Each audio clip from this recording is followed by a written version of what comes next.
Teresita, ¿por qué la locución? Bueno, yo te puedo decir que yo nunca pensé ser locutora, sinceramente, ni estar en el mundo artístico, porque yo era secretaria. Yo empecé mi vida laboral tanto en el Ministerio de Industria, después en Artes Gráficas y después caí en el ICRT, también de secretaria. Y cuando se presentó la posibilidad de un curso de locución, fue que me dije, bueno, voy a seguir toda la vida aquí detrás de la máquina de escribir.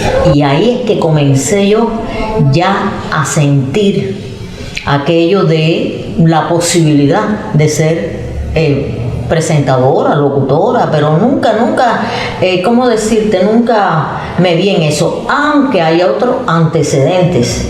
En Artes Gráficas yo modelaba, yo bailé en la comparsa de los gastronómicos y después estuve en el circo en televisión, en el grupo de danza. O sea, dentro de mí había ese bichito artístico de la posibilidad de proyectarme. Ya cuando yo empecé a trabajar como secretaria en el ICRT, ya yo tenía una niña. Yo tuve mi niña a los 17 años. Teresita, pero anterior a usted en la familia, ¿alguien más se había dedicado al arte? No, siempre me han preguntado eso, porque existía un Pedro Segarra en la televisión. El Segarra es muy escaso en nuestro país y todos los Segarras que tú veas somos familia. Segarra, no Sagarra, no como Alcide Sagarra. Pero no, ahí el que tenía esa veta artística era mi papá. Mi papá le encantaba cantar tangos y nosotros bailábamos la comparsita. En mi casa yo siempre vi, por ejemplo, al trío Taikuba, que iban.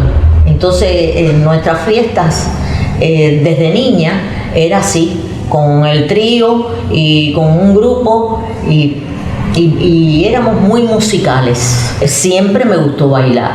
¿Dónde residían sus padres cuando usted nace? En La Habana. Mi padre es de Cárdenas, pero ella vivía en La Habana. Y cuando yo nací, me cuenta mi mamá que vivíamos aquí en la sierra. Y ella me dio a luz en el hospital de maternidad de aquí de Marianao, ¿no? ¿Cuántos hermanos? Una sola hermana. Entonces, Teresita, ya cuando usted llega a los medios como locutora, ¿qué es lo primero que hace? Primero Radio Enciclopedia. Y ya cuando me trasladan para la televisión, empecé en los educacionales. Pero lo primero, Carlos, que yo hice antes de ir para Radio Enciclopedia fue un teatro ICR. Pero aquello fue tremendo porque ahí me quedé en blanco. Recuerdo que era con Silvano Suárez, a mí no se me ha olvidado nunca porque Gerardo Riverón estaba al lado mío. Y me alentaba, ¿no? Me calmaba mi llanto, pero lo logré.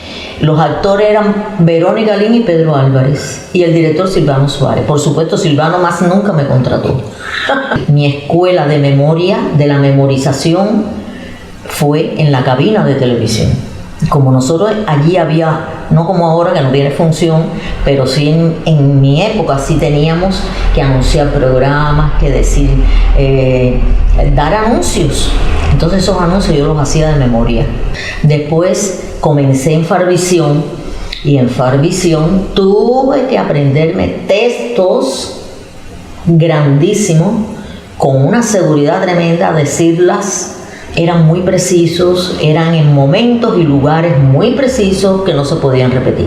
Farvisión se pudiera decir que fue su primer programa, su primer momento importante. Sí, Farvisión. Y sinceramente le debo a ese programa mi profesionalismo. Uno de los objetivos principales que el gobierno y partido iraquí ha tenido durante este quinquenio han sido la construcción de viviendas y de carreteras. A ver, del 70 al 80 fue muy enriquecedora para mi crecimiento como profesional, como locutora. Tuve el privilegio de compartir con mis maestros en el escenario, ante las cámaras, que eso es muy importante, con Germán Pinelli. Germán Pinelli me tomó de la mano y era mi maestro en el escenario. no en un aula, en el escenario. Yo le llamo privilegio de compartir con los maestros, porque todos eran maestros, igual en Radio Progreso, Aldo Lavandera, Alcorta, Álvarez Viejo. Teresita, en esos inicios, ¿quiénes fueron sus referentes? El primero, Manolo Ortega. Bueno, primero yo no pensaba ser una locutora de noticias, sinceramente te lo confieso. No me gustaba la noticia. Cuando estábamos en el curso, que dimos la clase de Radio Reloj, yo dije, si yo tengo que hacer Radio Reloj para ser locutora, no lo voy a hacer. Después, al final, mi vida, 25 años en el noticiero. Pero mi referente, a quien yo miraba y admiraba mucho, fue a Manolo. Bueno, Consuelito Vidal es un referente, pero mi referente, a quien yo adoro y hubiera querido tener la posibilidad de ser como él, es Germán Pinelli. Nosotros estábamos, eran las 4:30, a las 5 de la mañana, cuando todavía estábamos durmiendo. Rápidamente dieron una voz de alarma y nosotros nos montamos rápidamente y cogimos las armas. Teresita, pero usted también llegó a pasar un curso de actuación. Yo caí en la televisión y me convertí en el patrón de pruebas. Todo el mundo quería que yo le hiciera, y estamos hablando de programa en vivo y de textos de memoria. Entonces, Alejandro Lugo, que fue cuando yo era secretaria, fue jefe mío, había organizado la escuela de radio y televisión, la escuela de actores. Pero no lo hizo realmente para convertirse en actriz, sino No. para desarrollar más y perder un poco ese miedo, ¿no? Ah, sí. A la cámara. Tú no sabes lo importante que es la actuación en la locución, porque son diferentes temas. Por ejemplo, tú dices el noticiero. Después yo valoré el noticiero y me enamoré del noticiero, porque tenía la oportunidad las noticias no todas son iguales. Entonces, eso tú tienes que transmitirlo. Tú no puedes ser neutra. Estuve en Radio Progreso con Caridad Martínez y ella me contrató para una novela, yo hice novelas. Esta institución, obra genuina de la Revolución Cubana, se enorgullece de tenerlos presentes en esta tarde de conmemoración. Cuando me fui de vacaciones y cuando llego, está el teleprompter. Yo no pude practicar el teleprompter. Y me dijeron, practica ahora porque ya vas al aire con el teleprompter. Y empecé ahí a ensayar y salí con el teleprompter. Mira, lo amé tanto ese teleprompter, porque tener la posibilidad, tú te imaginas que antes era baja la vista, Manolo Ortega leía como 3 renglones. Él memorizaba como 3 renglones y los decía a cámara. El tiroteo de ahí de la misión para arriba de ellos. Entonces ellos vieron que parece que el fuego era mucho. Entonces empezaron a avanzar y a retirar por toda esta parte. Entonces empezaron a subir la loma por aquí atrás. Yo fui enviada por la OPEC y con la televisión. En mi etapa, que fue en el 82, 83 y 84, yo estuve el 82 completo en ese programa de La Hora en Español.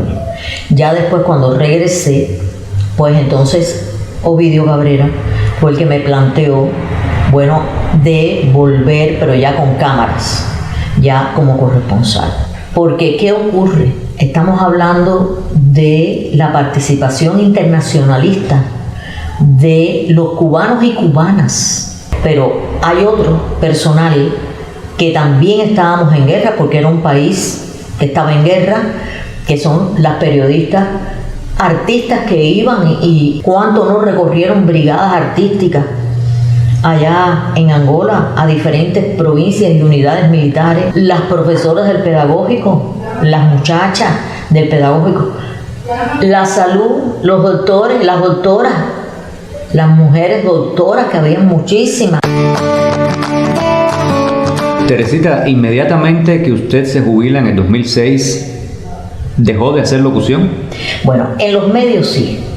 Sentí la necesidad de continuar mi vida en otros caminos. O sea, yo hago muchas actividades culturales, políticas. El Festival de La Habana lo hice durante 21 años. Porque, ¿sabes una cosa? Yo siempre dije me lo dije, yo no voy a envejecer ante las cámaras. A usted le interesa mucho lo que es el trabajo comunitario. Sí, pero sobre todo, Carlos, lo que más me interesa es sumar, o sea, convocar. Los artistas, que ese es el objetivo de nosotros los coordinadores, es motivar a los artistas a que salgan un poco de su casa, que a veces en el propio territorio no los conocen. Cuando llegué a Playa, entonces ya sí hice mi proyecto personal, que es el Caseneando en Playa. Huesito no, la nena tiene ¿qué le pasa a Susana? Que ahora la ven tranquila nada más. ¿Qué es lo que más disfruta hacer Teresita Segarra en su tiempo libre? Me encanta coser, me gusta leer la Biblia y también me gusta cocinar. ¿Qué la puede hacer enojar?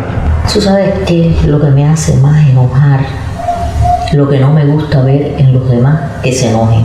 No hay paciencia para entender las cosas cotidianas de la vida, y hay que tener paciencia. Era un patico muy gracioso, Juan, Juan, Juan, pero también muy vanidoso, Juan, Juan, Juan. ¿Cómo es el muchacho correcto? ¿Cómo es el muchacho correcto? Ya verás, te lo digo al momento. ¿Existe en el refranero popular alguna frase que a usted siempre le haya gustado? Dios sabe lo que hace. Teresita, ¿cuántos hijos? Una sola, que lamentablemente ya la perdí, tenía 50 años, pero me dejó un legado muy bello. Me dejó 2 nietos. ¿Y de esta generación posterior a usted, alguno ha seguido sus pasos? Nadie, chico. Yo he tenido momentos muy especiales, momentos que tengo que recordar con mucha gratitud y que tengo que recordar con mucho orgullo también. Y soy una privilegiada en esta profesión.